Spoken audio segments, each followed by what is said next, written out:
Malam. Um, Selamat malam. Saya juga nggak dengar apa-apa nih. Wah, ada yang ngechat.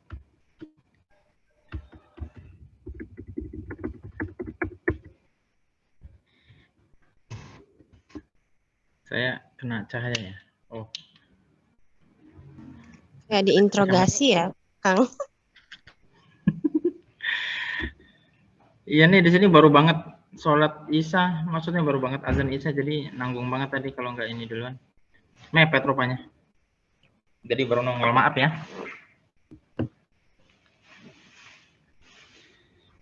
Oke,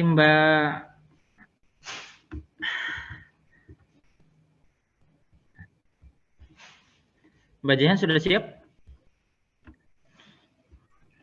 Iya, oke, sudah siap. Oke. Saya sambil ini dulu ya, buka-buka yang lain dulu ya. Oke. Baru mau bacakan CV-nya dulu, boleh? Boleh.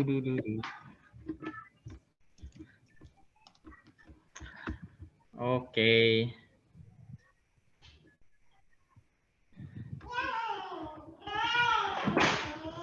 Jadi panggilannya Mbak Jihan ya?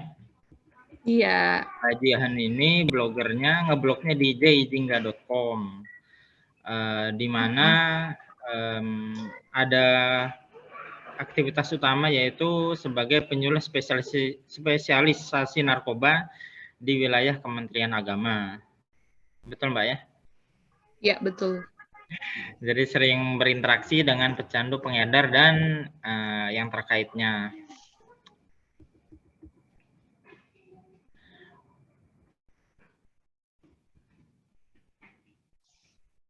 Wah, ini prestasinya diantaranya itu adalah sudah menulis buku-buku antologi sebanyak 15 buku hingga Juli 2020, dan ada satu buku solo yang ditulis sendiri, ya namanya solo, nulis sendiri ya.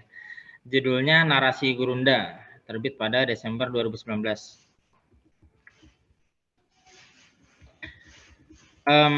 Beberapa hal yang menjadi pencapaian Mbak Jihan di blog bersama Jingga Group ya. Saya juga baru lihat rupanya banyak sekali blog-blog yang dikelola sendiri. Iya. Jadi nulis sendiri itu sekitar ada berapa ya? Ada 7 blog lah sementara. Oke, yang lainnya itu ini. Yang lainnya rame-rame gitu dikelola ya? Yang lainnya ya rame-rame. Oke. Jadi belum apa-apa udah jadi. Kita di sini agendanya lebih ke membahas ya. Ini kan Mbak Jihan sering menang lomba nih. Di antaranya adalah juara 1 lomba blog perubahan iklim tahun 2020. Ada juga juara hiburan lomba blog temanya Live Healthy Be Happy tahun 2020 juga. Wah, 2020-nya banyak betul. Ada ini setidaknya ada 11 setidaknya ya. Jadi mungkin hari ini kita akan bahas tentang gimana sih ceritanya kok bisa ikutan banyak dan menang banyak. Nanti boleh dibahas apa sih yang persyaratan-persyaratan yang sering muncul di berbagai kriteria lomba-lomba tersebut, terus bagaimana strateginya Mbak Jihan dalam menghadapi kriteria-kriteria tadi sehingga ini bisa dapat banyak juara. Juara 1, juara 3, juara hiburan, dan juara 2 juga ada rupanya. Oke, rasanya itu dulu dari saya. Mungkin Mbak Jihan boleh mengawali dengan menceritakan dirinya lagi ya. Hal-hal yang tidak saya sebutkan tadi, baru boleh masuk ke materi. Ada slide-nya nanti nih Mbak. Slide-nya ada slide, tapi cuman ya boleh. 2 lah. Iya, enggak apa-apa. Oke, mangga saya persilakan waktu dan tempat ya untuk Mbak Jihan bisa sharing-sharing ke kita para blogger di 1 Minggu 1 Cerita ini tentang gimana caranya mengikuti dan memenangkan lomba perblogan. Oke, silakan. Ya, terima kasih Mas Ikhwan. Terima kasih juga teman-teman. Sebagian udah banyak yang kenal juga ya di sini. Tapi kenal online, teman online ya. Jadi terima kasih. Mudah-mudahan ini jadi apa ya? Jadi pemantik lah ya. Syukur-syukur nanti mudah-mudahan bisa ikutan ketularan juga. Amin. Kita sharing-sharing aja dan saya berdasarkan pengalaman dan bukan yang paling expert juga, dan teman-teman blogger senior juga pasti ada yang lebih banyak juga. Cuman Waalaikumsalam warahmatullahi Kak Eka. Saya sendiri pertama ikut lomba blog itu tahun 2020 sih memang Mas, karena baru TLD itu tahun 2019 kayaknya. Ya, 2019 itu baru .com. Terus memberanikan diri untuk beli apa tuh? Blog lain yang anakan-anakan itu 2021, baru tahun lalu. Terus kenapa kepengen ikut lomba blog tuh awalnya tentu diawali dengan kegagalan. Jadi ceritanya begini. Oh iya. Saya belum dikasih izin untuk share screen nih, Mas.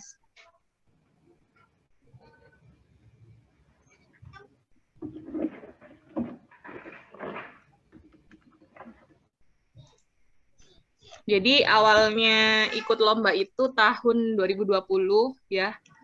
Waktu itu usia blognya mungkin masih 6 bulanan. Jadi setelah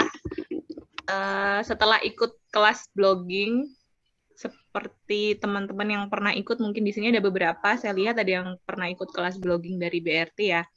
Nah, setelah ikut kelas blogging itu, saya langsung tancap gas, nyoba-nyoba gitulah.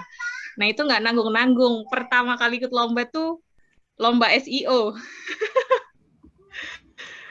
Padahal kan lomba SEO itu kan berat banget ya. Jadi waktu itu ada lomba SEO itu, lomba SEO kopi baik. Kalau teman-teman ada yang pernah ikut, saya pernah ikut di situ dan rankingnya itu ranking 19. Jadi mungkin itu ada di halaman ya sekian, nggak tahu ya berapa. Jadi itu pertama kali yang saya ikuti, terus saya kemudian banyak belajar dari situ. Oh, ternyata lomba SEO itu seperti ini gitu ya. Kemudian dari situ akhirnya saya ketagihan. Saya ini orangnya tipe orang yang suka banget sama tantangan gitu. Jadi kalau sekolah itu saya paling menantikan saat-saat ujian. Jadi deg-degannya itu kayak bikin ketagihan gitu loh. Nah, itu karena lama banget ya, lama vakum dari dunia ya, karena berumah tangga, otomatis kan fokusnya kan akhirnya terbagi. Kemudian baru menemukan greget yang baru, kayak semangat hidup yang baru itu ketika saya mengikuti lomba itu dan ketagihan sampai sekarang. Nah, kemudian lomba kedua, ketiga saya juga kalah kok. Saya lupa lomba apa, terus baru yang keempat ini yang KBRI, dari KBRID itu tentang iklim ya, itu kemudian menang. Iya, ini belum bisa share screen nih, Mas. Belum bisa? Kenapa ya? Iya. Host disable participant screen sharing. Coba saya. Jangan saya juga bukan host. Oh, iya, sorry.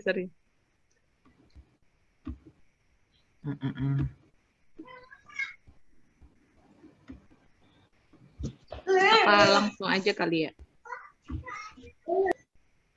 Saya bukain dari sini aja deh. Jadi bagaimana sih tips-tipsnya? Itu kalau diruntut dari pertama, selama ini yang pertama kali saya pelajari adalah penyelenggaranya. Jadi kalau ada lomba, saya mempelajari hal pertama yang saya pelajari adalah penyelenggaranya itu siapa. Dan pasti penyelenggara itu kan punya latar belakang ya, maksudnya dia punya visi misinya dia itu apa, kemudian tujuannya dia mengadakan lomba itu apa. Itu saya pelajari. Biasanya kalau dia punya website, ya pasti punya website juga sih.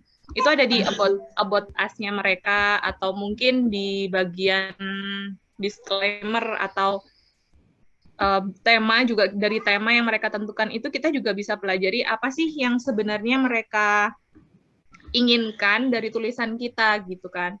Contohnya waktu Astra kemarin, Astra Finance ya, yang itu pencapaian terbesar saya selama ngeblog, dapat motor, itu sebenarnya tulisan tampilan blognya itu sebenarnya juga biasa aja menurut saya. Cuman saya pelajari bahwa ternyata Astra ini dia tuh lebih suka menyentuh human interest-nya. Jadi dia itu lebih maksudnya bukan tidak mementingkan penampilan, bukan ya, cuman dia lebih suka ceritanya itu yang kuat gitu loh. Jadi saya coba jadi yang pertama adalah teman-teman perlu pelajari penyelenggaranya siapa, visi misinya apa, tujuannya apa mengadakan lomba ini, dan dia itu kepengen tulisan kita itu tampil seperti apa gitu. Akhirnya dari Astra kemarin itu ternyata Astra itu suka cerita yang menyentuh sisi kemanusiaan. Kemudian dia ada apa tuh namanya kalau artikel tuh semacam apa sih namanya tuh, artikelnya tidak hanya ini ya, tidak hanya itu kan tentang suruh menjelaskan tentang aplikasi, tapi bagaimana kita menghubungkan dengan kehidupan sehari-hari aplikasi itu. Jadi ada apa tuh namanya storytellingnya yang kuat gitu Mas, gitu ya teman-teman ya. Terus yang kedua adalah saya biasanya mempelajari tema lomba, dan dari tema itu kita bisa melakukan riset untuk bahan tulisan gitu. Misalnya temanya tentang iklim, tentang keuangan atau finance-nya, itu kita harus lakukan riset dulu gitu. Kalau saya pengalaman sih biasanya risetnya itu yang lama gitu. Riset untuk temanya ini bisa seminggu, bisa juga 3 hari kalau kita bisa menguasai tema itu. Kalau kita misalnya ahli di bidang finance misalnya, ya mungkin kita nggak terlalu buang waktu untuk melakukan riset gitu. Tapi kalau kita tidak menguasai itu dan kepengen ikut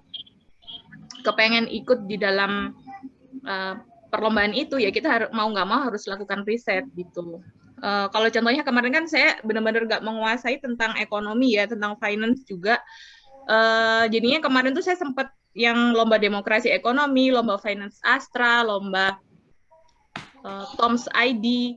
Itu saya akhirnya minta pendapat dari beberapa teman yang memang dia itu concernnya di bidang ekonomi gitu. Kayak adik saya juga kuliahnya di ekonomi. Jadi saya minta apa sih buku-buku apa sih yang bisa saya baca dari tema ini misalnya seperti itu. Kemudian saya dikasih link video YouTube, ya.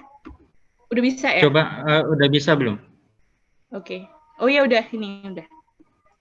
Oke.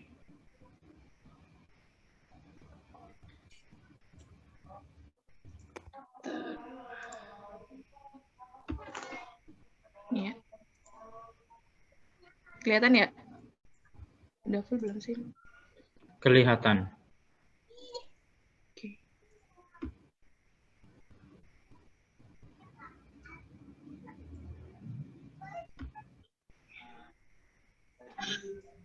Ya, jadi temanya tadi ya. Jadi kita harus memang butuh riset sih gitu. Dan riset itu kita nggak harus dari buku. Kalau yang mungkin lombanya udah mepet, waktunya cuma seminggu, cuma 2 minggu gitu kan, nggak mungkin kita kelarin satu buku. Tapi kita bisa menggali dari orang-orang yang ahli di bidang itu gitu. Gimana sih sudut pandang kamu tentang tema ini, misalnya seperti itu. Kalau saya sih biasanya wawancara ya, meskipun wawancaranya itu lewat chat misalnya, tapi itu sangat membantu. Dan ternyata benar tema lomba yang tidak lewat riset dan lewat riset itu hasilnya beda banget gitu. Kemudian yang ketiga adalah biasanya saya memikirkan pokok bahasan yang unik itu seperti apa. Kalau Tapi kalau Mbak Widya bilang ya, yang Ketua IIDN itu bilang bahwa setiap orang itu punya keunikan sendiri-sendiri. Jadi nggak perlu memikirkan saya uniknya itu seperti orang ini, kira-kira bisa nggak ya gitu. Tapi kita mencoba munculkan pokok bahasan yang kita kuasai dan menurut kita itu beda dari yang lain gitu. Yang keempat, kaitkan tema dengan pengalaman pribadi kalau ada. Tapi kalau nggak ada, biasanya sih saya mengaitkannya dengan pengalaman orang lain. Jadi saya bawa jadi POV ketiga ya, POV 3 saya bawa ceritanya itu jadi POV 3, sudut pandang orang ketiga saya ceritakan di dalam artikel itu gitu. Karena apa sih? Karena orang tuh biasanya kalau langsung disuguhi sama tema atau materi lomba yang diinginkan oleh penyelenggara, dia akan bosen kan. Jadi biasanya pengalaman pribadi itu saya tampilkan di awal paragraf ya, awal paragraf pertama. Kalau itu bukan lomba SEO, saya biasanya langsung ke klimaksnya. Ibarat novel, saya langsung ke intinya gitu. Saya langsung tuliskan intinya, baru kemudian cari benang merahnya, dikaitkan dengan yang tema yang diinginkan sama penyelenggara. Terus beri gambar dan infografis pendukung ini pasti, karena kalau nggak ada gambar dan infografis juga pasti garing banget tulisannya, dan teman-teman di 1M1C pasti udah semuanya pasti kemampuan untuk bikin infografisnya sudah expert semua ya. Kalau saya sih masih dalam taraf belajar, sehingga kalau misalnya ada lomba yang kriteria penilaiannya itu tampilan blog akan menjadi nilai plus, itu biasanya saya ya udahlah gitu. Cuman untuk nyoba ikut itu ya nggak apa-apa gitu. Cuman ya nggak terlalu berharap ke situ. Kemudian yang keenam adalah sertakan data pendukung untuk menguatkan pendapat dalam tulisan. Nah, ini juga penting banget. Ini biasanya didapat juga dari riset. Karena kalau kita cerita ngalor ngidul tentang tema yang diinginkan oleh penyelenggara, tapi tidak ada data pendukung, ya sama seperti pepesan kosong. Akhirnya itu cuma sekedar cerita gitu. Kita nggak ada nilai lebihnya gitu loh. Nggak ada value yang pembaca dapatkan dari situ.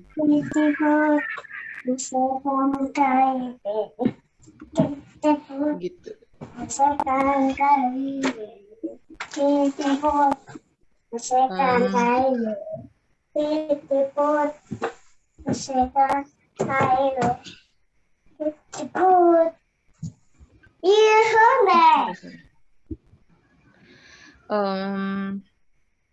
Data pendukung, maaf, infografis sudah, data pendukung ya, sampai data pendukung. Karena kalau cerita sekedar cerita, kembali ke tadi ya, akhirnya tulisan itu akhirnya nggak ada nilai yang bisa didapatkan sama pembaca. Oh, cuman sekedar cerita gini doang gitu kan. Jadi kayak ya kosong. Jadi usahakan ada data pendukung. Misalnya kita berbicara tentang ekonomi, tentang lingkungan, itu pasti kan ada teori pendukung yang bisa kita kaitkan dengan pendapat kita, dengan cerita kita gitu. Kenapa sih cerita kita mengarah ke A misalnya? Jadi kita perlu cari nih data apa saja yang bisa mendukung pendapat kita soal A gitu. Itu usahakan ada sih, menurut saya ya. Kemudian yang ketujuh sudah pasti harus ada manfaat yang bisa diambil oleh pembaca, karena kembali ke itu tadi ya, kita nggak inginkan tulisan itu cuman sekedar cerita, sekedar wah kasihan nih, wah kasihan ya yang diceritakan Mbak Jihan dalam artikel ini, wah inspiratif banget gitu ya. Tapi kan harus ada sesuatu yang mereka ambil. Harus, kalau saya sih mengutip dari pendapatnya Raditya Dika, harus ada perubahan paradigma. Jadi kalau sebelum dia membaca artikel itu, dia punya paradigma A, seenggaknya dia akhirnya punya pandangan yang lain gitu. Pandangan yang lain soal paradigma itu gitu. Jadi ada sedikit perubahan paradigma lah ya, nggak sampai. Mungkin kalau untung-untung kalau bisa merubah paradigma itu gitu. Dari orang yang awalnya mungkin tidak ingin download aplikasi itu misalnya ya. kalau ini lombanya tentang promosi aplikasi. Akhirnya dia kepengen download gitu. Nah, itulah yang disebut dengan perubahan paradigma itu, dan pastikan ada itu gitu. Kemudian yang ke-8 adalah berdoa, dan biasanya kalau teman-teman bilang kan kalau udah kirim, kalau udah tulis terus dikirim terus lupakan. Dan jangan lupa berdoa gitu aja sih. Jadi saya sendiri juga, menurut saya ini juga memenangkan 41 lomba blog dari 2020 sampai awal 2022 kemarin itu semata-mata bukan karena saya yang hebat, tapi karena bantuan dari Allah, dari Tuhan gitu. Jadi jangan sepelekan peran tangan-tangan yang membantu kita gitu. Gitu aja sih. Singkat. Oh iya, sama ini. Sama jangan pernah, orang-orang tuh kadang-kadang kalau saya ditanya sama teman-teman, kok bisa sih menang terus? Ya, apakah tiap ikut lomba terus menang? Tentu saja tidak gitu ya. Karena saya sendiri juga nggak pernah ngitung kalahnya itu berapa kali. Ya ngapain dihitung? Soalnya kan kalau kalah dihitung kan pasti bikin bikin insecure gitu. Akhirnya saya kepengen gitu, saya pengen melatih diri ya di luar semua itu, di luar semua tujuan untuk mendapatkan penghasilan, untuk bikin bikin standar diri sendiri. Di luar semua itu saya kepengen berlatih selama 10.000 jam untuk menulis tentang ini gitu, menulis tentang lomba-lomba yang diadakan untuk para blogger gitu. Jadi kalau ngutip dari kata-katanya Malcolm Gladwell, siapapun yang berlatih selama 10.000 jam dengan disiplin di bidang tertentu, maka ia akan ahli di bidang itu. Jadi jangan menyerah kalau teman-teman masih ikut 2, kemudian kalah, ya jangan gitu. Kalau sudah ikut 100, masa sih nggak nyantol satupun gitu kan. Nah itu harus kita latih terus gitu sampai 10.000 jam. Apakah sudah mencapai itu gitu ya. Nah, kalau misalnya kita hitung nih 10.000 jam nih kira-kira berapa tahun kita bisa mencapai itu gitu. Jadi kalau masih ikut 10, 20 lomba kemudian menyerah ya jangan gitu. Terus aja gali terus. Kemudian pelajari apa yang artikel-artikel pemenang, kok bisa sih mereka itu menang gitu. Bagusnya di mana, kelebihannya di mana, bandingkan dengan artikel kita yang pernah kalah gitu kan. Oh, ternyata saya kurangnya di sini gitu. Jadi terus pelajari itu sampai kita benar-benar bisa mencapai 10.000 jam ini. Begitu Pak Moderator, saya kembalikan ke moderator. Mungkin ada teman-teman ada pertanyaan, bisa share ya. Panggil kakak aja. Oh iya, kakak. Oke, ini ada pertanyaan sih. Tapi saya punya ide nih, gimana kalau kita bedah, Mbak? Setuju nggak? Berkenan nggak dibedah berdasarkan dua hal aja saya lihat ya. Boleh. Kita bisa lihat yang Pop Mama atau kita bisa lihat yang sumber daya air. Sok mau dari mana? Mungkin dari yang tidak dialami secara tidak dilakukan secara langsung deh. Gimana kalau kita bahas yang air dulu? Tidak dilakukan secara langsung maksudnya gimana? Enggak, maksudnya yang satu kan sebagai parent, yang kalau ini kan karena bukan aktivis lingkungan, bukan anggota pecinta alam. Oh iya. Oke. Ada tentang ekonomi itu juga. Bentar. Sok mangga dipilih yang mana? Saya sih baru melihat dua ini aja ya. Boleh, teman-teman pilih aja deh. Ya, Mbak Jihan yang pilih. Kalau saya mengusulkan satu di antara dua ini, atau dua-duanya juga boleh. Oh gitu, oke. Sok mau yang mana? Atau yang ekonomi aja? Boleh ekonomi, bentar. Apa ya judulnya ya? Saya carikan linknya dulu ya.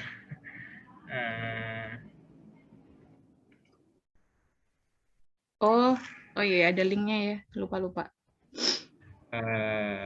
Ini sudah lupa karena setelah submit lombanya langsung dilupakan. Ternyata menang. Mana ya? Tahun berapa? Oh, demokrasi ekonomi ini ya? Nomor berapa, ini, Mbak? Nomor 28. Oh ya, nomor 28. Oke. Saya taruh linknya di chat ya.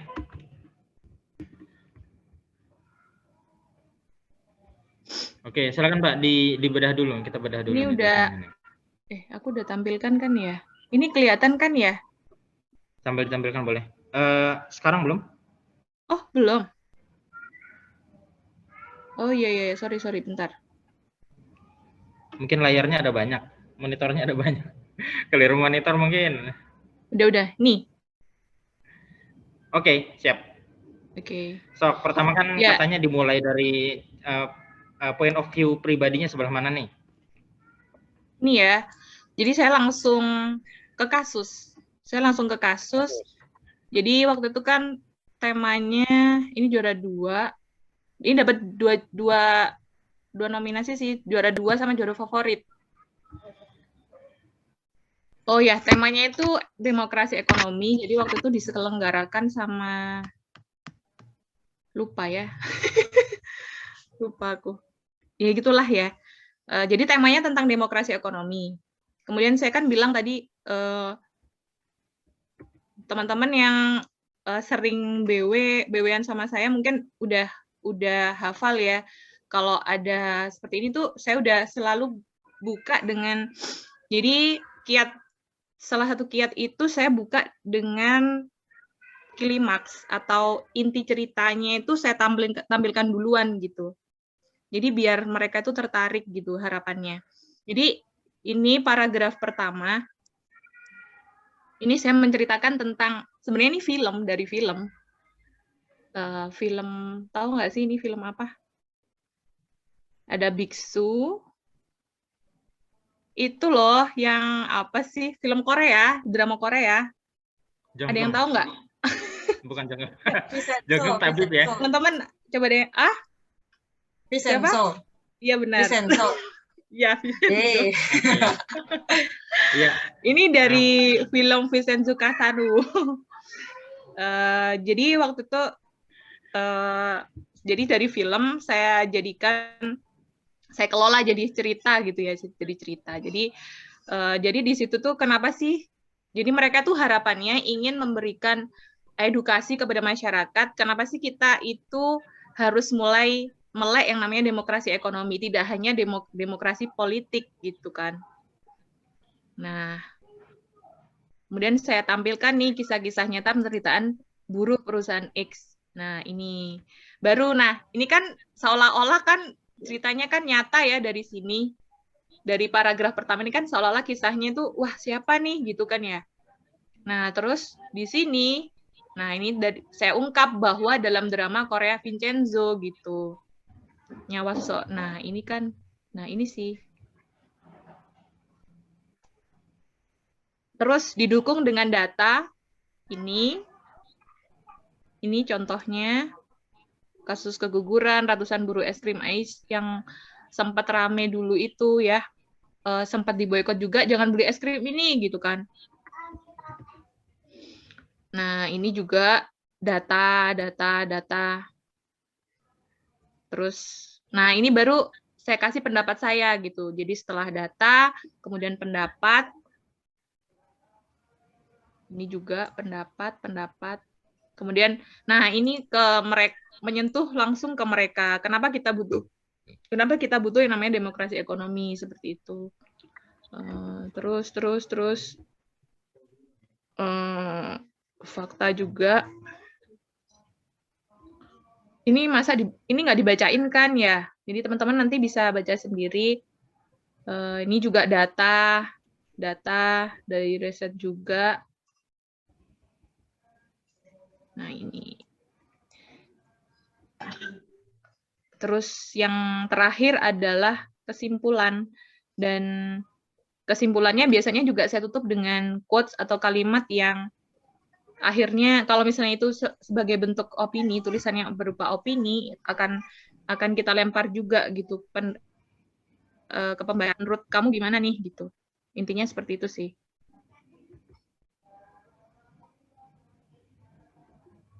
Gitu, Kak. Oke. Jadi kalau saya boleh simpulkan ya,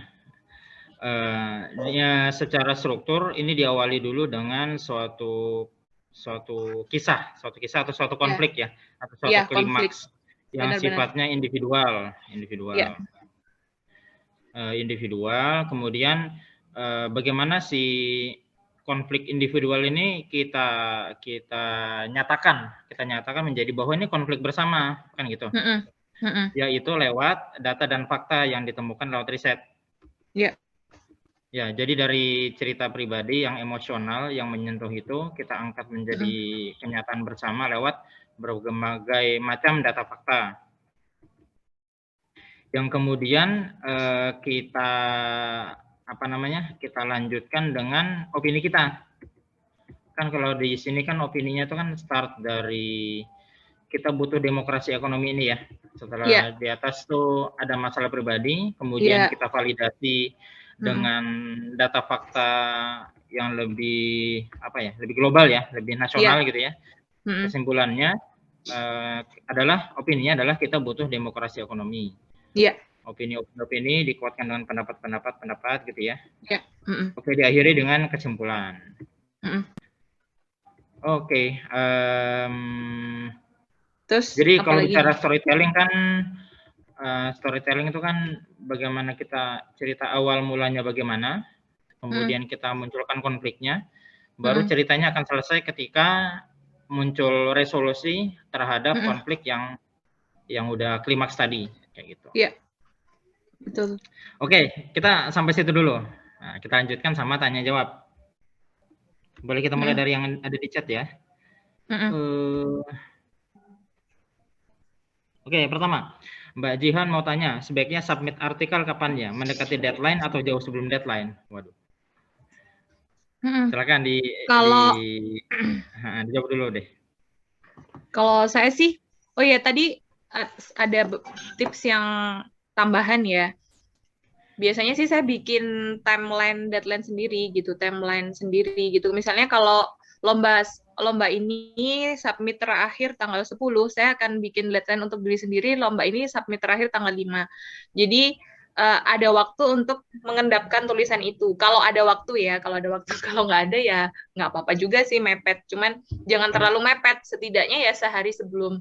Karena menurut pengalaman teman-teman itu, yang mepet-mepet itu akhirnya juga ada yang ketinggalan gitu kan, mungkin baca syarat dan ketentuannya nggak lengkap atau melebihi jam untuk pengumpulan gitu kan. Ada teman saya itu dia kan cuma lihat tanggalnya ya, jadi pengumpulan deadline terakhir tanggal 10 misalnya. Ternyata tanggal 10-nya itu ditutupnya pengumpulannya artikel itu jam 10 pagi, bukan jam 11.59 seperti biasanya gitu. Nah, itu kan sayang banget. Jadi, menurut saya sih idealnya kita bikin timeline sendiri. Tapi kalau nggak memungkinkan, ya setidaknya sehari sebelum deadline itu kita sudah submit gitu.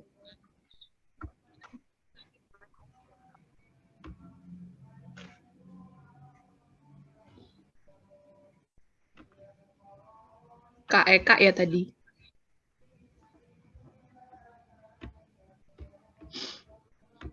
Ya tadi Kak Eka ya. Oke, kita ke Mbak Ayunati. Bagaimana cara Mbak Jihan menganalisis tulisan para pemenang blog agar menjadi bahan evaluasi dan referensi untuk lomba blog yang berikutnya?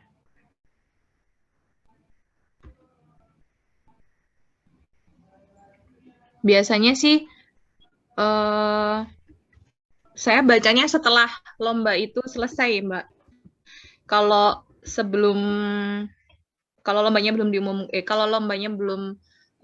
final ya, belum pengumpulan terakhir tuh biasanya saya malah jadi bingung kalau ngelihat iya sih, sorry, pemenang blog. Iya, setelah lombanya selesai biasanya saya lihat artikelnya ya, caranya membandingkan aja sih gitu. Misalnya dia apa sih yang dia penuhi dari artikel itu gitu. Dia pakai kan ada yang namanya tuh konsep menulis sebentar. Materinya di HP.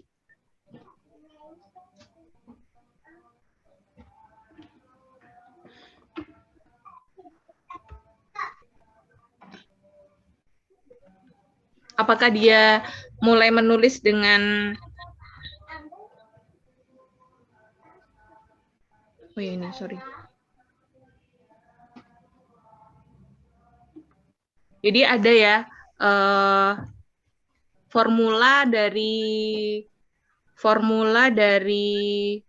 ranking Google ya, biasanya itu ada formula AIDA namanya. Jadi AIDA itu adalah attention, kemudian I-nya itu interest, kemudian yang D-nya itu desire, yang A-nya itu action. Jadi apakah dia menulis dengan itu, ataukah dia punya konsep penulisan yang lain gitu. Saya biasanya perhatikannya kayak gitu sih. Apakah statementnya yang mana sih dia ini yang menarik perhatian juri gitu kan. Biasanya kalau yang ada beberapa lomba yang memberikan poin-poin penilaiannya. Jadi dia itu bagusnya di mana gitu. Pemaparannya lengkap kah, atau didukung dengan data yang akurat lah, atau apa gitu. Ada beberapa lomba yang memberikan penilaian seperti itu. Nah, itu biasanya saya cari, saya kumpulkan, dan akhirnya saya ini ATM gitu. Oh, jadi begini. Tapi akhirnya saya ganti dengan sudut pandang saya gitu. Kalau dia bahas misalnya tentang parenting, nah itu gimana misalnya kita yang jomblo-jomblo dari sudut pandang kita yang single nih seperti apa gitu, Mbak Nati. Jadi bahan evaluasi, untuk bahan evaluasi sih biasanya saya cari analisisnya ya itu sih, dia AIDA-nya itu apa gitu, AIDA-nya dia itu apa yang bikin artikel ini bisa menang, dan sisi menariknya itu apa dari saya maupun dari juri. Kalau yang dari juri dikasih, ya saya harus menelusuri itu, dan saya catat ini mana sih yang menurut yang faktor interestnya itu mana sih, yang attention-nya itu mana sih gitu. Kalau iya. Jadi Mbak bilang bahwa dari juri itu ada pernyataannya ya, kenapa yang ini menang, kenapa yang beberapa ini ada. gitu. Beberapa ada. Okay. Kayak yang kemarin tuh dari KBR, terus dari mana lagi ya? Dari KBR tuh disebutkan di Instagramnya mereka, tulisan ini dipilih karena ada yang kayak gitu. Terus dari Demokrasi Ekonomi juga waktu itu, tapi lewat Zoom ya, ada Zoom meetingnya tersendiri, peserta-peserta tuh diundang, terus disebutkan nilai lebihnya itu begini-begini gitu. Kemudian dari saya lupa deh satunya. Yang satunya juga lewat Instagram juga pernah disebutkan kayak gitu, Kak. Tapi ada kesamaan nggak, Mbak? Di antara yang 3 disebutkan aja, ada kesamaan nggak? Kesamaan alasan juri kenapa memenangkan? Bentar ya, aku coba. Agak lupa sih. Tapi nggak sama sih, nggak sama. Cuman mirip. Ini contohnya ya, bentar-bentar.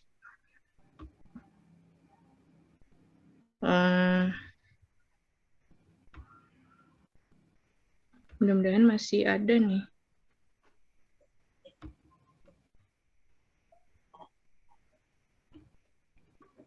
Makan lama sih ini kayaknya. Jadi nggak sama sih, Mas. Tapi mirip ya. Misalnya yang juara pertama, dia mengangkat masalah yang aktual gitu ya. Kemudian juara kedua, dia datanya lebih lengkap, lebih rinci. Kemudian juara 3, dia storytellingnya lebih kuat begitu. Contoh ya. Tapi waktu itu saya lupa sih kayak apa.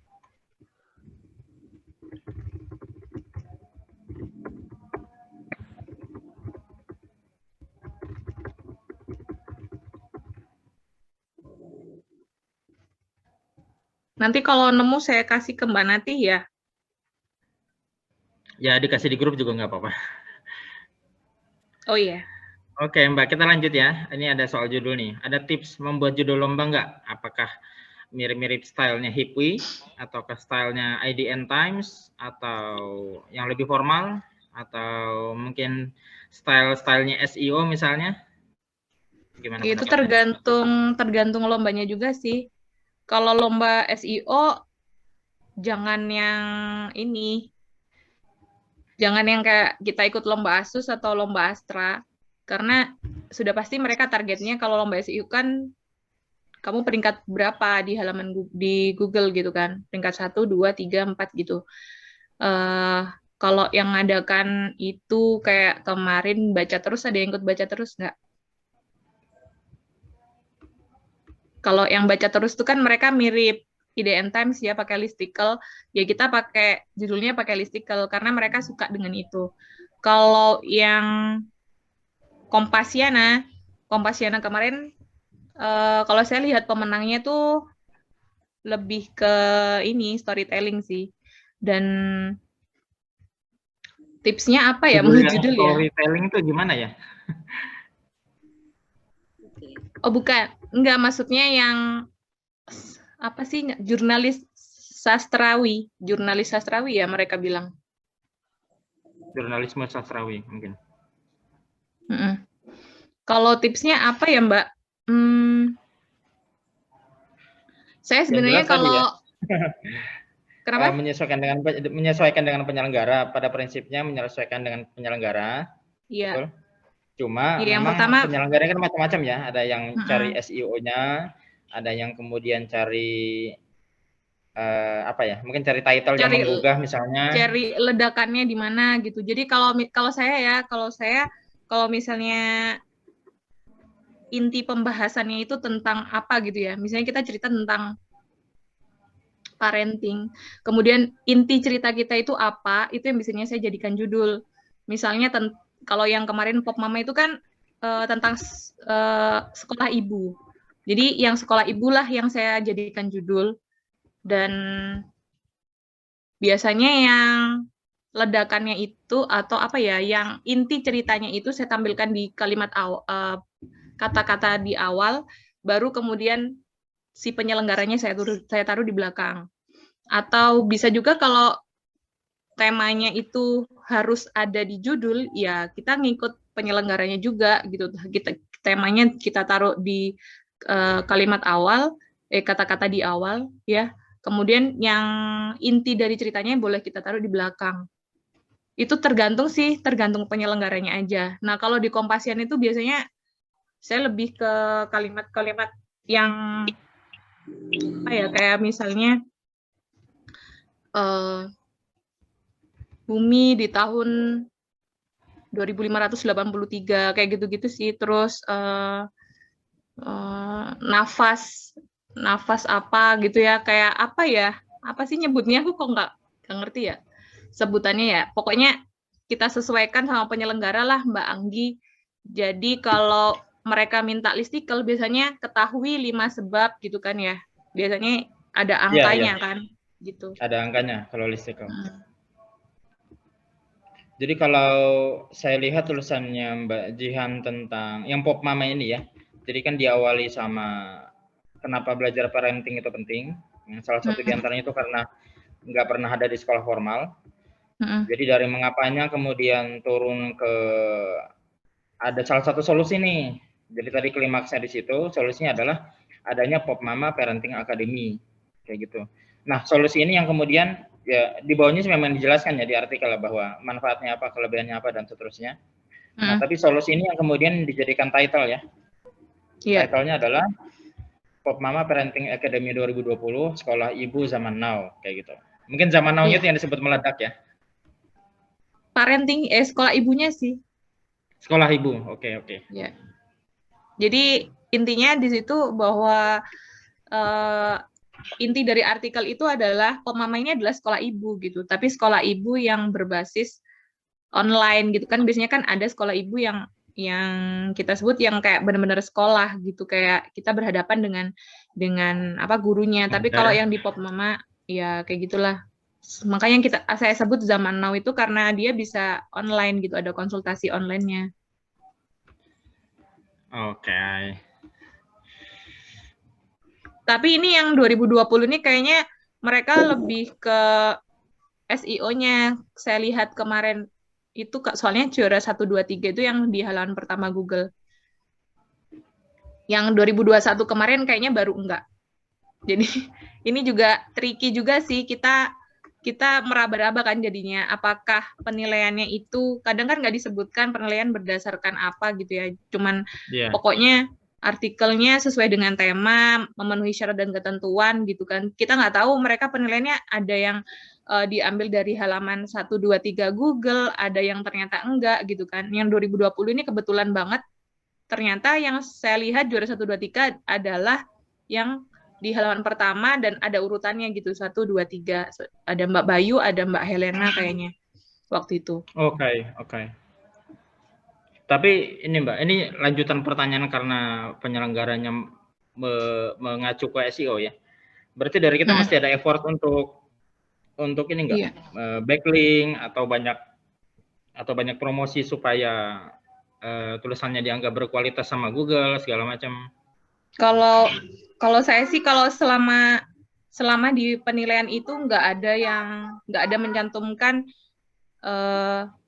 penilaian di ranking Google akan menjadi nilai tambah, saya nggak akan ngasih perlakuan yang lebih gitu. Cuman saya akan menulisnya tetap sesuai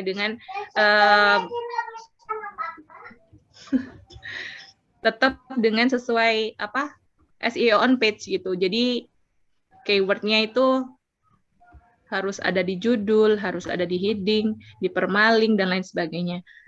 Jadi saya tetap nulisnya itu sesuai dengan SEO on page, prinsip SEO on page, meskipun di situ nggak dicantumkan penilaian SEO akan menjadi nilai tambah. Ya akhirnya siapa tahu kan gitu, beruntung kayak di Pop Mama itu, karena mereka nggak ngasih tahu, ternyata iya yang diambil yang ini urutan 1, 2, 3. Gitu. Jadi di Pop Mama tidak memberitahukan, tapi ternyata itu menjadi kriteria penilaian. Iya, yang 2020 ya. Yang 2020. Kalau dicantumkan penilaian SEO akan menjadi nilai lebih, jelas saya akan bikin perlakuan yang lebih juga gitu, bikin banyakin backlink, kemudian banyak share dan blog walking juga. Itu sih gitu. Tapi kalau nggak ada ya nggak, cuman nulis-nulis on page-nya aja, off page-nya nggak saya sentuh. Karena off page-nya juga capek kan. Capek. Silakan, ada dari teman-teman yang lain ada pertanyaan? Mbak Jihan mungkin boleh di-show lagi deh yang tadi, yang tips-tips yang tadi. Ya.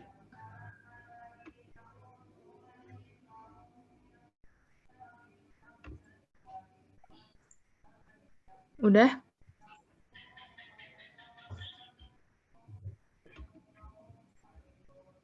Udah kelihatan belum? Sudah terlihat.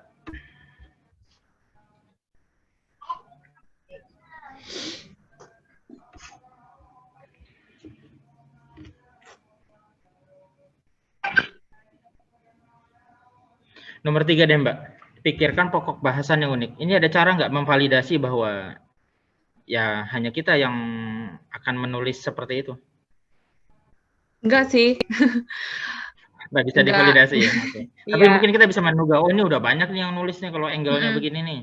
Ya kita biasanya ya itu tadi sih, aku lihat kalau lombanya pernah diselenggarakan di tahun sebelumnya atau yang pernah ada pemenang di tahun sebelumnya, biasanya saya baca-baca dari artikel mereka.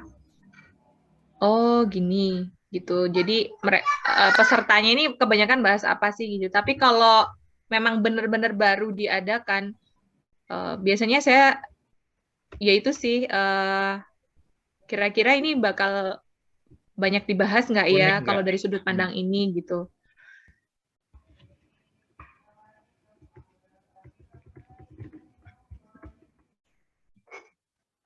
Kalau yang kemarin tuh apa ya?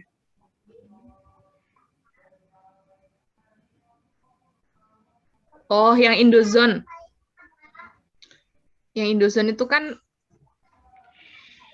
saya juara harapan ya, dan saya menyadari bahwa semua orang bahas itu. Dan karena nggak punya pengalaman juga, terus nulisnya itu mepet, ya akhirnya pembahasannya sama lah, hampir sama dengan rata-rata orang. Kemudian kalau yang juara 1, 2, 3 itu benar-benar yang pengalaman pribadi yang bikin pembacanya itu terenyuh gitu. Kayak pengalamannya kemarin saya baca punya Pak Bambang, itu beliau cerita tentang kan di situ temanya tentang ini ya, Indozone dan bagaimana kita menyikapi sosial media di tengah pandemi. Nah, itu Pak Bambang menceritakan pengalamannya ketika dijauhi sama orang-orang di perkampungannya karena beliau kayak dituduh terkena COVID gitu. Akhirnya dagangannya itu nggak laku. Kemudian dikaitkan dengan kebetulan beliau pengalamannya bagus banget dan punya menyentuh banget gitu ya. Kemudian dikaitkan dengan sosial media, kemudian dikaitkan dengan Indozone gitu. Itu bagus sih. Nah, kalau saya kemarin kan tulisan yang Indozone itu kan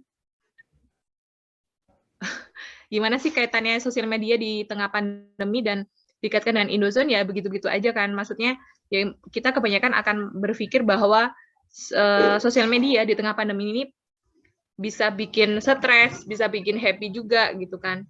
Bisa ternyata juga bisa mendatangkan penghasilan juga gitu. Rata-rata yang dibahas tuh itu, dan saya menulis itu gitu. Jadi itu ternyata ini nggak unik gitu. Jadi nggak beda dengan kebanyakan peserta ya? Ya. Jadi teman-teman mungkin lebih banyak membaca artikel-artikel dari pemenang ya. Blogger-blogger yang sering banget dapat juara 1, itu teman-teman bisa baca itu sampai nemu kliknya ini mereka di mana sih gitu. Kok nemu aja gitu. Tapi memang untuk memikirkan pokok bahasan yang unik ini memang kita harus banyak-banyak referensi.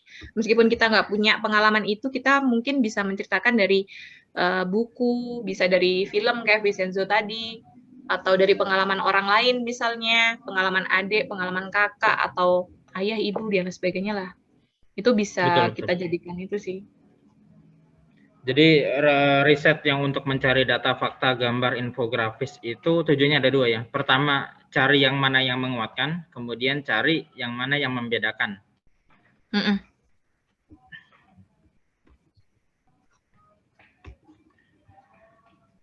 Oke, Mbak Anggi, terima kasih sudah hadir.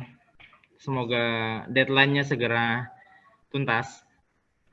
Silakan dari teman-teman yang lain ada pertanyaan?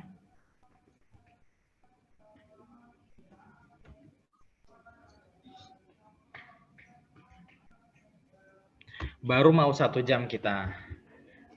Oh ya, belum jam ternyata. Wah, ini nih. Kemenangan lomba blog mana yang paling berkesan? Yang paling berkesan adalah Astra. Karena Astra Finance ini ya? Ya, Astra Finance itu karena yang pertama hadiahnya besar dan saya nggak nyangka dapat juara 1 gitu. Saya waktu itu kirim 2 artikel. Jadi kan, waktu itu di ketentuannya itu ada bilang bahwa jumlah pengiriman artikel itu mempengaruhi penilaian gitu. Jadi saya pikir kalau saya bisa bikin 2, ya harus bikin 2 gitu, atau 3 lah gitu ya. Karena mereka bahasnya tentang aplikasi, jadi waktu itu saya bikin 2 artikel tapi pembahasannya mirip, cuman kayak saya bikin bersambung gitu loh. Jadi sebenarnya tema dan ceritanya itu masih satu, cuman akhirnya jadi 2 artikel gitu saya pecah. Berkesannya Astra itu saya sukanya itu karena saya lemah banget di infografis dan tampilan blog. Jadi saya menantikan gitu lomba-lomba seperti Astra yang lebih cenderung menilai tentang kualitas tulisan, bukan hanya tampilan gitu. Meskipun tampilan itu juga penting, meskipun infografis juga penting, ya jangan jelek-jelek amat ya. Cuman ya itu sih, dia nggak terlalu memperhatikan yang apa yang melayang-layang gitu loh. Tahu nggak Kak maksudnya? Yang Yang apa bagaimana sih ya? pakai page, landing page itu loh. Pakai Oh, animasi kebayang. maksudnya. Iya, kayak punya Mbak Safira yang monyet waktu Kayak itu, tahu nggak Mbak? gitu.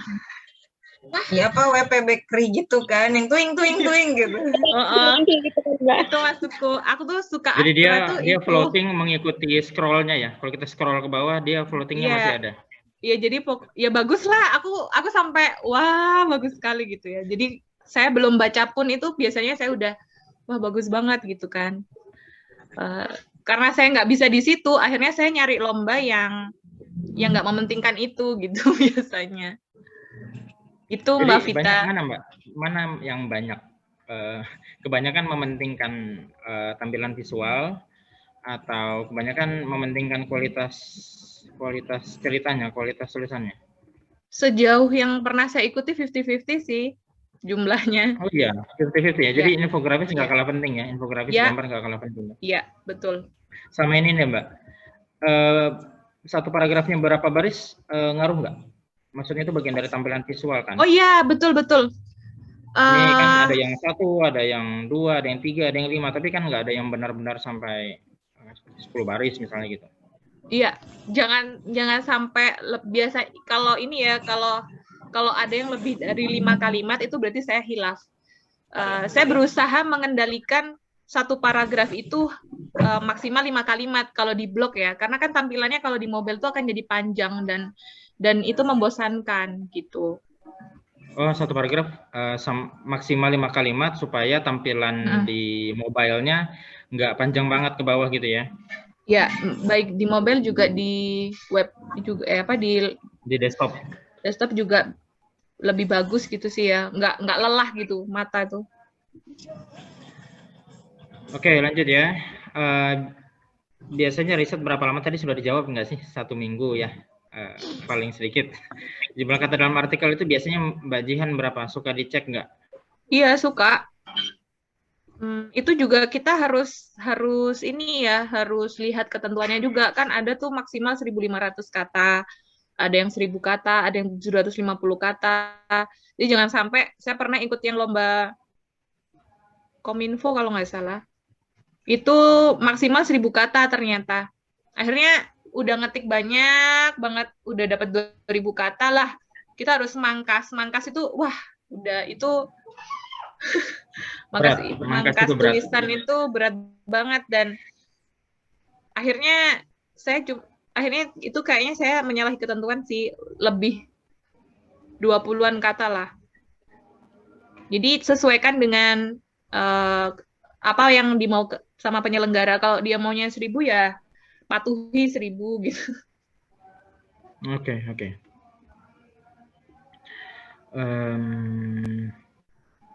Ada tips nggak supaya nggak insecure ikut lomba blog? Karena kadang udah ngerasa stuck gitu dan akhirnya jadi malas nerusin. Jadi pertanyaannya gimana supaya nggak stuck? Gimana supaya nggak insecure? Gimana cara supaya bisa melanjutkan tulisan sampai finish? Sebenarnya ini lebih ke big why ya. Kenapa sih kok kita nulis itu, ikut lomba itu, kenapa kok kita mau meluangkan waktu untuk nulis tentang lomba itu gitu ya Mbak Ki. Jadi kita kembalikan ke alasan kita masing-masing. Kalau alasan itu cukup kuat untuk diteruskan, ya saya pikir nggak ada yang nggak males gitu sih. Karena kalau saya sih begini, karena saya punya target dan ada big way di balik itu, ya mau nggak mau saya harus menyelesaikan. Dan kalau rasa insecure itu akan mengurangi produktivitas saya untuk menulis, ya saya nggak mau insecure gitu, karena saya mau produktif gitu. Gitu sih, Mbak Ki. Jawab nggak? Kalimatnya masih menggantung rasanya. Maksudnya gimana ya? Why-nya itu apa aja? Karena A, karena B. Ya itu kan karena orang itu kan. Tidak harus dari personal Mbak Jihan, tapi mungkin contoh-contoh apa misalkan. Iya, karena kan big way-nya orang-orang kan beda-beda ya. Why karena hadiahnya, why karena kewajiban mengisi blog, atau why karena misalkan apa ya? Ya macam-macam why-nya sih. Gimana, Iya, Mbak? justru karena setiap orang punya big why yang masing-masing. Jadi saya kembalikan ke Mbak Ki. Mbak Ki, kenapa kepengen ikut itu? Kalau alasannya memang nggak sekuat itu, ya ya nggak, kita nggak akan bisa nerusin gitu. Jadi kita harus punya alasan yang kuat untuk ikut itu, ikut lomba blog itu. Kalau saya misalnya, saya memang kepengen punya pecah rekor ya, misalnya menang 100 lomba blog dalam waktu 5 tahun misalnya. Ya saya harus neruskan itu kan, mau nggak mau gitu, biar mencapai target gitu. Nah sekarang targetnya Mbak Ki ini apa, Mbak Rizky? Kalau targetnya itu dirasa belum apa ya, belum membangkitkan rasa percaya diri, ya kita harus gali lagi big why kita untuk ikut itu gitu, Mbak. Masa masih Mbak gantung Jihan, sih? pernah, ya itu kan secara kalau jawaban personal tentu sudah menjawab ya dari pribadinya Mbak Jihan ya. Oke, tapi it's okay. Tapi gini, saya tanya gini, pernah nggak akhirnya betul-betul tidak dilanjutkan? Apa semua sejauh ini 100% berhasil diselesaikan dan semua berhasil disubmit gitu? Atau Iya. pernah mentok dan memutuskan untuk aku mundur aja deh dari yang lomba blog kali ini? Belum pernah sih. Belum pernah, oke. Belum.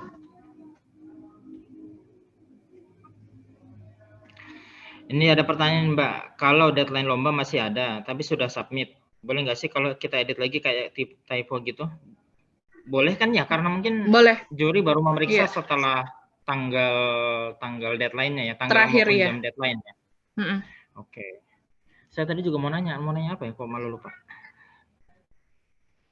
Kalau di Kompasian itu dikunci biasanya. Jadi nggak bisa diedit setelah kita.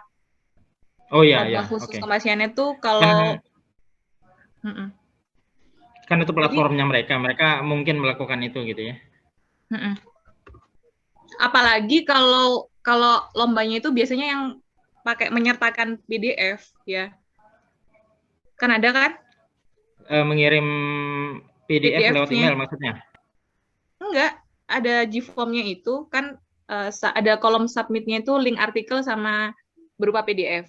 Nah, kalau udah PDF, ya udahlah, itu udah final banget. Kita nggak bisa apa-apa, karena kemungkinan besar mereka juga ngeceknya lewat PDF kan.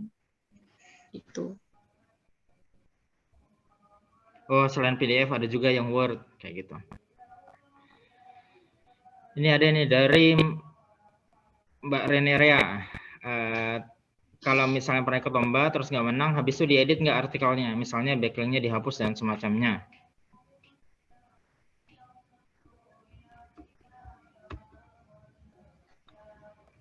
Oh, nggak pernah. Backlink nggak pernah saya hapus karena backlink-nya juga kan maksimal 2 ya. Biasanya satu artikel tuh backlink-nya maksimal 2. Jadi masih dalam taraf wajar lah gitu. Maksudnya ini juga sehat gitu kan, karena external backlink itu kan juga salah satu yang menguatkan SEO juga gitu. Jadi nggak saya hapus. Meskipun kalah, atau kalau diedit nggak pernah saya edit juga, kalah juga ya udahlah, biarin dilupakan aja. Oke. Ya karena pasti kan ada, akhirnya kan apa ya, membekas lah bagi Google lah bahwa si blog ini tuh bagus gitu.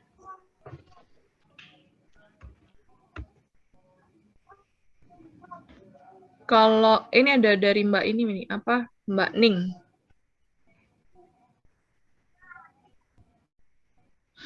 Gimana caranya semangat lagi setelah kalah lomba, apalagi buat yang jarang menang kayak saya. Soalnya tiap habis kalah tuh suka down beberapa hari dan berat buat mulai lagi. Terima kasih. Itu wajar banget sih, Mbak. Saya tambahkan deh gini deh. Gimana? Kan biasanya kita sebagai blogger itu kan menjadi medium kita untuk eksis ya. Maksudnya saya ya begini, kehidupan saya seperti ini. Saya mengekspresikan apa yang ada dalam pikiran saya, apa yang saya rasakan gitu ya, atau apa yang saya lakukan. Jadi memang ada apa namanya ya, ada curiosity kita untuk menuangkan ke dalam tulisan itu, karena itu memang masih terkait sama eksplorasi kita terhadap perasaan kita sendiri, eksplorasi terhadap apa yang kita pikirkan, atau pengalaman kita trial melakukan sesuatu. Jadi kita ada dorongan untuk menuangkan, karena itu memang dari diri kita. Tapi kalau lomba blog kan kasarnya kan pesanan ya. Kita dipesan membuat konten yang sebenarnya bukan dari kita, kayak gitu. Bayang nggak pertanyaan saya? Iya. Ya mirip-mirip lah dengan yang pertanyaan dari Mbak Ning ini. Artinya, Paham. sorry agak panjang. Artinya gini, karena kan daun atau tidaknya itu sedikit banyak dipengaruhi bahwa itu dari kita atau bukan dari kita, kayak gitu. Kalau dari hati banget melibatkan perasaan kan bisa seperti ini nih, bisa daun beberapa hari ini. Tapi dari Mbak Jihan kayak apa nih? Iya, paham. Saya juga pernah kok merasa kok kalah ya gitu. Tapi balik lagi sih, karena memang pemenang juga memang lebih bagus gitu kan. Cara ngembalikan semangatnya saya berhenti dulu nulis gitu. Saya nggak, misalnya karena saya suka banget makan ya, saya akhirnya bikin makanan kesukaan atau beli makanan kesukaan, pokoknya melakukan hal-hal yang kita sukai, kemudian ya berhenti sebentar lah ya. Kalau saya berhenti sebentar, sehari 2 hari gitu, kemudian barulah ntar menyusun nata hati lagi gitu. Kemudian kalau yang dikaitkan sama Kak Ikhwan tadi, ini kan karena artikel pesanan dan biasanya gimana, bukan dari diri sendiri gitu kan ya. Tapi kita bisa kok menyelipkan sesuatu yang sebenarnya kita inginkan untuk disampaikan ke pembaca gitu. Misalnya apa ya? Saya sebenarnya materi ekonomi itu nggak banget, dan saya nggak benar-benar paham kecuali waktu ada tema, kemudian saya belajar, saya cari tahu. Nah itu memang saya nggak suka nulis tentang itu, misalnya seperti itu ya. Nah apa yang saya selipkan itu adalah nilai-nilai yang sebenarnya bisa dikaitkan dengan tema yang jadi pesanannya penyelenggara gitu Kak. Kalau misalnya mereka kepengen mengedukasi masyarakat tentang demokrasi ekonomi, saya juga pengen menyampaikan bahwa demokrasi ekonomi ini juga ada dampaknya ke lingkungan, misalnya gitu. Itu akhirnya kan pesan lingkungan yang kepingin saya sampaikan pembaca itu kan sampai gitu Kak. Jadi ya saya berusaha gimana agar tulisan itu benar-benar dari hati gitu. Jadi ada sesuatu yang memang biasanya saya selipkan di situ. Ya, jadi meskipun levelnya selipan atau numpang atau secondary gitu ya, ya tidak apa-apa gitu ya. Ya. Ini kan kalau saya lihat si demokrasi ekonomi untuk negeri ini kan fokusnya ke ini ya. Fokusnya sebenarnya dia pesanan kontennya adalah soal koperasi ya. Iya.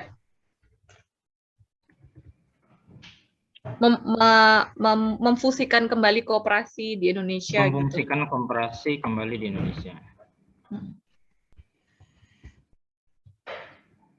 Biasanya suka bikin down memang karena nulisnya dari hati, yang personal experience dimasukkan ke dalam tulisan itu. Ya betul, begitulah. Ya. Dilemanya blogger sih kalau kata saya mah ya. Di satu sisi ingin berekspresi, tapi di sisi lain ada pesanan. Kalau itu wajar sih. Jadi ya kita berhenti sejenak, kemudian melakukan hal yang kita sukai sampai energinya bisa penuh lagi gitu Mbak. Kalau saya. Dan saya ini tipenya orang yang karena gampang apa ya, kalau misalnya kecewa itu gampang ini loh, moodnya itu gampang naik lagi gitu. Jadi sogoannya itu cuman ya beli makan enak, jalan-jalan, beli buku yang mungkin kemarin belum sempat kita beli gitu aja sih kalau saya. Jadi kembali ke Mbak Ning lagi, apa yang bisa bikin Mbak Ning bahagia atau melupakan sejenak kekalahan itu gitu Mbak.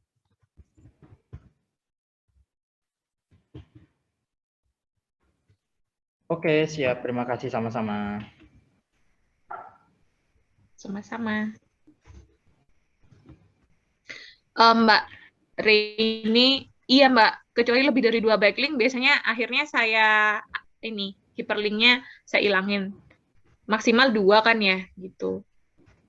Kalau backlink banyak banget, ada ya kayaknya ya, 3. Iya, biasanya kalau lebih dari 2 backlink, kalau saya kalah, yang satu saya hapus, jadi tinggal 2 gitu.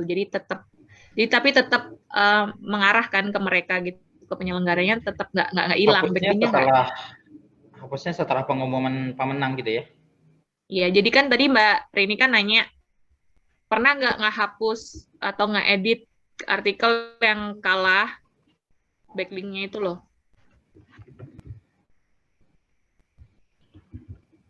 Terus saya jawab tadi nggak pernah.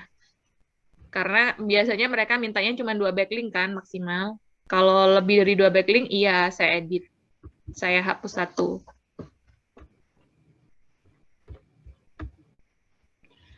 Oke, dari teman-teman masih ada pertanyaan tidak?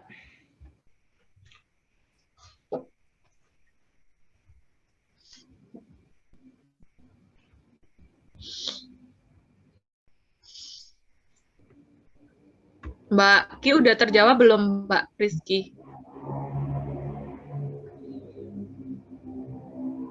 Udah Mbak Jihan, makasih. Ya, sama-sama.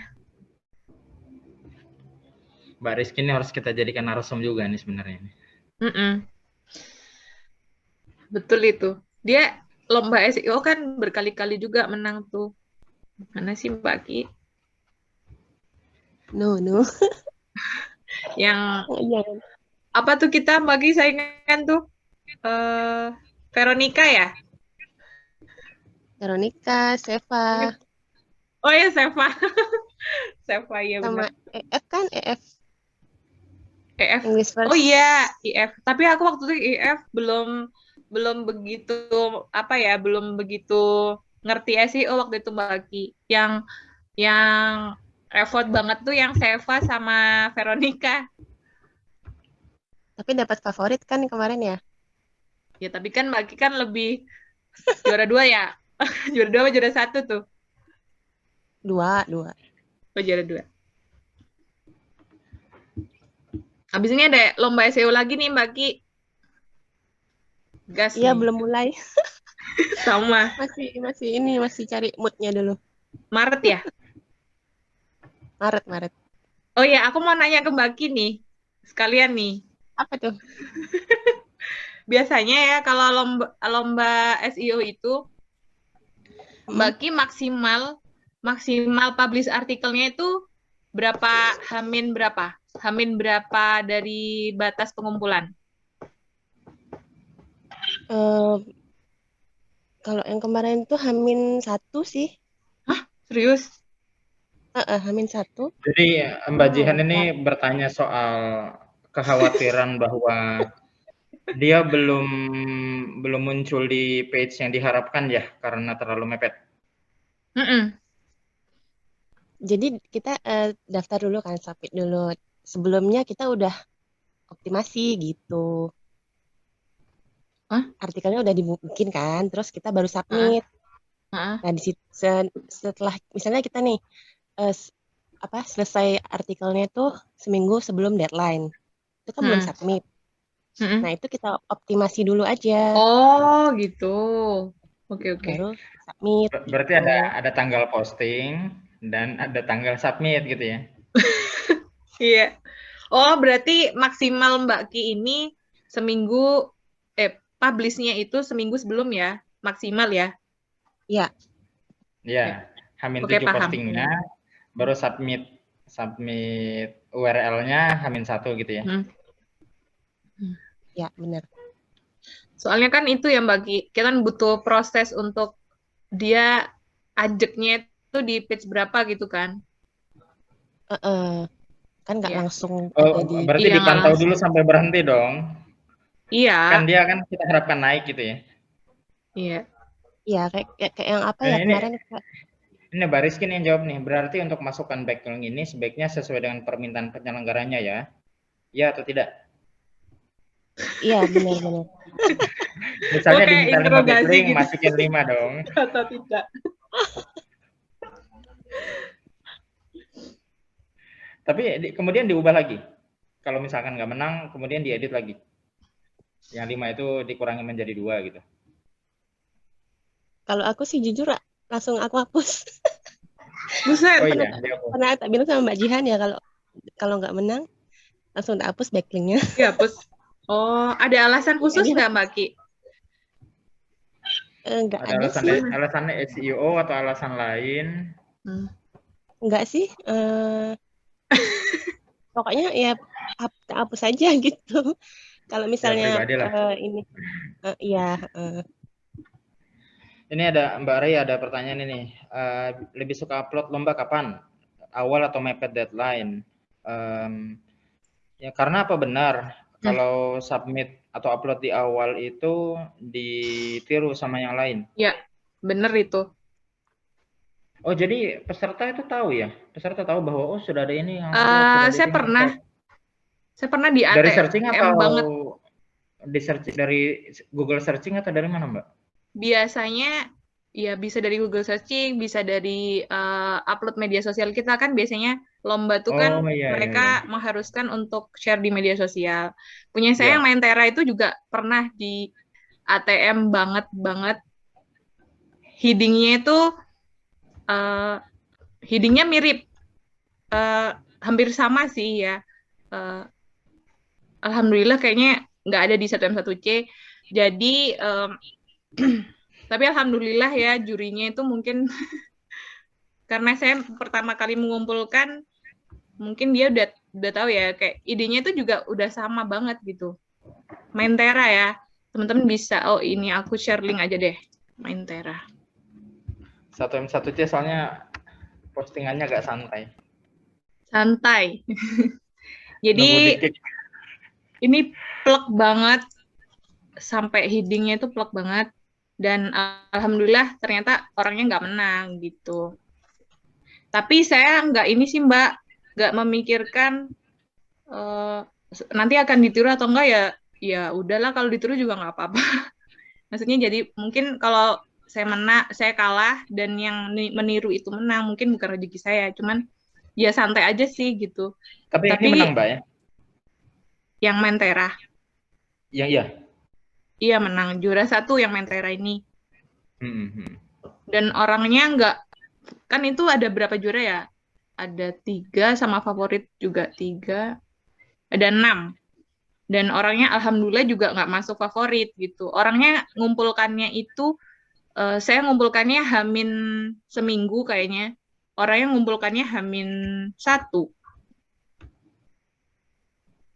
gitu. Saya taunya baru dikasih tahu ini sih, dikasih tahu teman. Karena habis blog walking ke saya, dia juga blog walking ke orangnya. Kok sampai headingnya tuh, judul headingnya tuh ada yang sama gitu. Sampai ke konsep dari awal sampai terakhir tuh sama. Gitu Mbak Re. Iya sih, biasanya yang lain tinggal mengembangkan dengan lebih bagus dan lebih detail, itu memang kesel banget. Tapi karena kita udah terlanjur submit ya, udah terus saya taunya juga ini kalau mau saya tambahin juga mau tambahin apa gitu, kayaknya nggak berguna juga. Akhirnya ya udahlah saya diemin gitu. Ini baru satu kali kejadian seperti ini sih. Mbak Jihan mau nanya. Iya boleh. Dalam sebulan biasanya submit berapa lomba? Itu tergantung juga. Kira-kira Kalau aja. lo enggak, Emang ya gimana? soalnya kan Jangan-jangan beda-beda. ada peak seasonnya? Ada apa? Ada peak season, ada bulan-bulan yang ini ramai Iya lomba. betul. Iya kan kalau akhir-akhir tahun tuh seringkali banyak lomba. Tapi kalau di Januari, Februari, Maret ini lowong ya. Sebulan paling cuma 2, 1. Kalau November, Desember banyak gitu ya. Lah. Ya Oktober, ya mulai Agustus kali, Oktober ya. Oktober, November, Desember tuh kemarin banyak banget. Sebulan bisa 5, 4.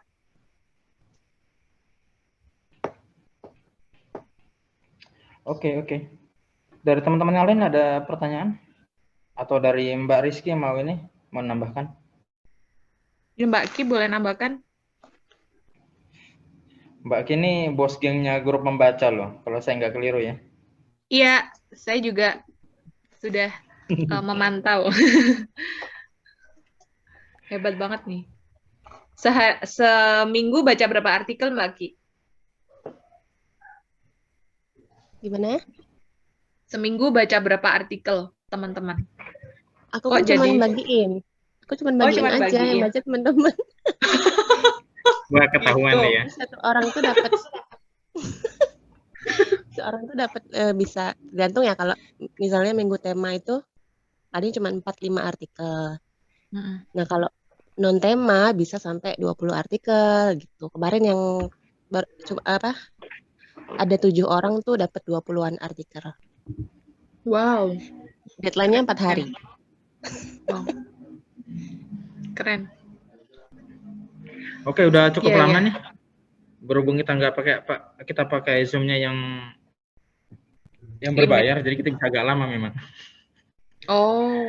Oke, so ini udah 100 menit, kita sudahi saja ya. Mbak, ini boleh ditolong show lagi nggak? Tadi apa namanya catatannya? Siapa? Catatan yang Dirimu? mana? Yang tadi Catatan yang ada apa? 8 poin itu. Yang 8 poin tadi. Oh. Iya. Saya coba simpulkan kali ya. Jadi tips-tips memenangkan lomba dari Mbak Jihan itu diantaranya adalah pertama, kita harus pelajari penyelenggara nih. Penyelenggara ini mau apa? Apakah ada pesan khusus yang ingin dia capai? Seperti misalkan tadi memasyarakatkan koperasi, ataukah jangan-jangan penyelenggara ini kejar SEO kayak gitu. Kemudian kita perlu mempelajari tema lomba dan lakukan riset untuk bahan tulisan. Riset ini macam-macam ya, bisa buku, bisa film, googling juga, nggak hanya data fakta, tapi juga gambar maupun infografis yang mendukung. Jadi nanti kita akan berangkat dari pokok bahasan yang unik. Unik itu artinya kita duga bahwa cara kita mengartikulasikannya itu berbeda dari kebanyakan peserta lomba, kayak gitu. Dan supaya lebih emosional, lebih menyentuh, kita bisa kaitkan dengan pengalaman pribadi ataupun pengalaman orang lain, kayak gitu ya. Di sisi lain, manfaat riset itu adalah selain itu ya, selain sebagai data fakta maupun gambar infografis pendukung, itu juga kembali ke supaya tulisan kita bisa menyuguhkan perspektif yang unik. Terakhir adalah memastikan bahwa ada manfaat yang bisa diambil oleh pembaca.